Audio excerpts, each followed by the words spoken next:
जन्म लेने वाली जमात आम आदमी पार्टी 12 साल बाद दिल्ली के इक़्तिदार से बाहर। बीजेपी ने मैदान मार लिया, 70 में से 48 नशिस्तें हासिल की। साबिक़ वज़ीर आला अरविंद केजरीवाल और डिप्टी वज़ीर आला मनीष सिसोदिया भी अपनी नशिस्तें ना बचा सके।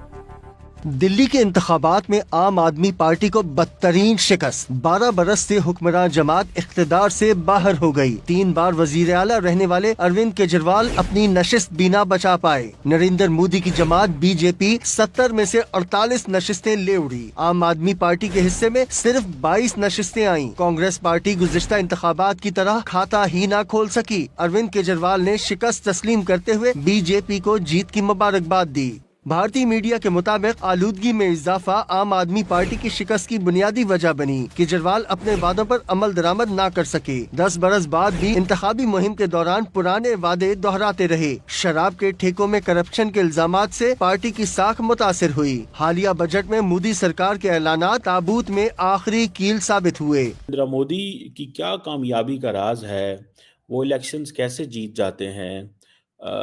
अभी जो दिल्ली के अंदर इलेक्शंस हो रहे हैं, उसमें मैंने देखा है कि उनकी पार्टी जो है उनके पास तकरीबन 48 सीट्स हैं। आम आदमी पार्टी जो है वो 22 सीट्स के साथ खड़ी है। और बड़ी क्लैरिटी है कि नरेंद्र मोदी जो है और उनकी पार्टी जो है वो दिल्ली के अंदर गवर्नमेंट बनाएंगे। ये एक समझ लें कि बड़ा बड़ा मुश्किल चीज़ थी। अब 48 सीट्स हैं, ठीक है जी। 70 मेंबर की लेजिस्लेटिव असेंबली है।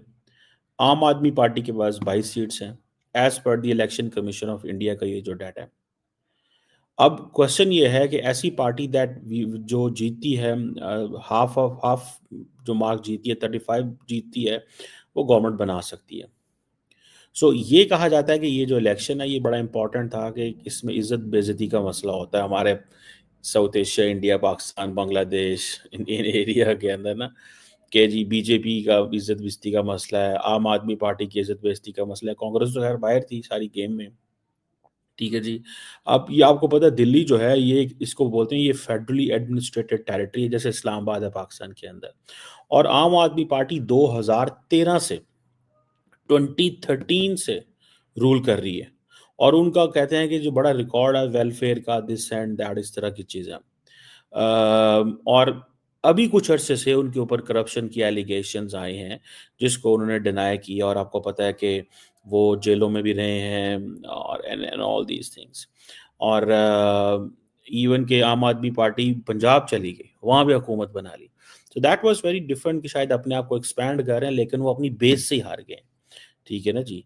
और देखें जब से नरेंद्र मोदी पावर में आए हैं, 2014 में दिल्ली में जो है नरेंद्र मोदी के खिलाफ गवर्नमेंट थी, ठीक है जी। सो आप इसी से अंदाज़ा लगा लें ये इस चीज़ को।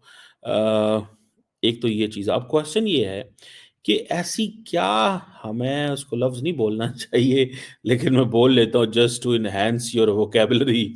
हमारे पंजाबी में कहते हैं ऐसी क्या गिदड़ सिंगी है कि मोदी साहब जो है वो हमेशा जीत जाते हैं। और ये जो इन्होंने किया है, इसकी क्या लॉजिक है, ठीक है ना जी।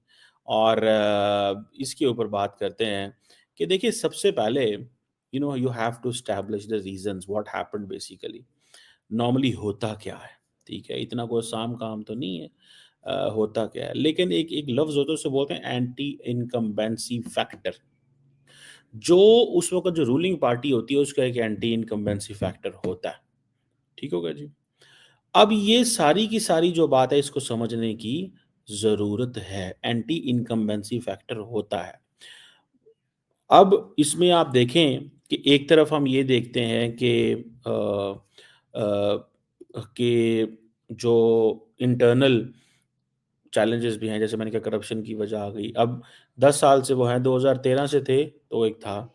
ये वैसे एंटी इनकम्बेंसी नरेंद्र मोदी के भी थे, लेकिन वो जीतते रहे हैं।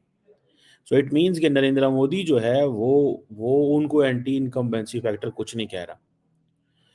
और ये पार्टी जो है आम आदमी पार्टी है, लार्जली इसको कहा जाता था ये मिडिल क्लास की पार्टी है। तो ये मिडिल क्लास की पार्टी जो है वो ये एक होती थी। बीजेपी जो है ना वो एक कहते थे डबल इंजन की सरकार, ठीक है जी। सो ये वो समझते हैं कि अब डबल इंजन हमारे पास है, ठीक है जी। और कि मरकज़ भी आपके पास है, हर जगह सेंटर भी आपके पास है, दिल्ली भी आपके पास है, बाकी भी आपके पास है। तो ये डबल इंजन सरकार जो है ये अब चल रही है।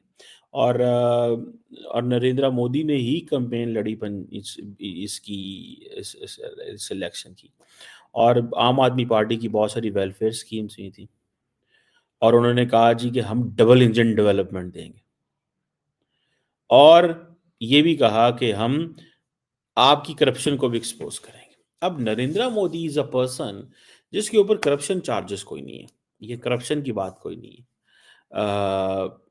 ये चीज जो है that is something which is there. So ये फैक्टर्स हैं, इसको थोड़ा समझना पड़ेगा कि एक तो उन्होंने कहा जी डबल इंजन डेवलपमेंट देंगे, दूसरा उन्होंने कहा जी कि हम आपको जो है वो आदमी की पार्टी की करप्शन जो है उसके ऊपर क्रैकडाउन करेंगे। और मुझे ये लग रहा है, व्हाट आई अंडरस्टैंड, कि आम आदमी पार्टी क्योंकि मिडिल क्लास की पार्टी थी, 22 सीटें जीती हैं वर्सेस 48 है बीजेपी की। मुझे ये लग रहा है कि नेक्स्ट कमिंग डेज में बीजेपी जो है वो थोड़ा टफ टाइम देगी, थोड़ा टफ टाइम देगी। और वो टफ टाइम किसको देगी? वो टफ टाइम देगी आम आदमी पार्टी की लीडरशिप को। ये जो करप्शन वाले केसेस हैं इनको वो थोड़ा लेजिटिमेट करेंगे। इट ऑल्सो मीन्स कि जो आम आदमी पार्टी है it lost confidence in the middle class, इनके ना मिडिल क्लास से कॉन्फिडेंस छिन गया।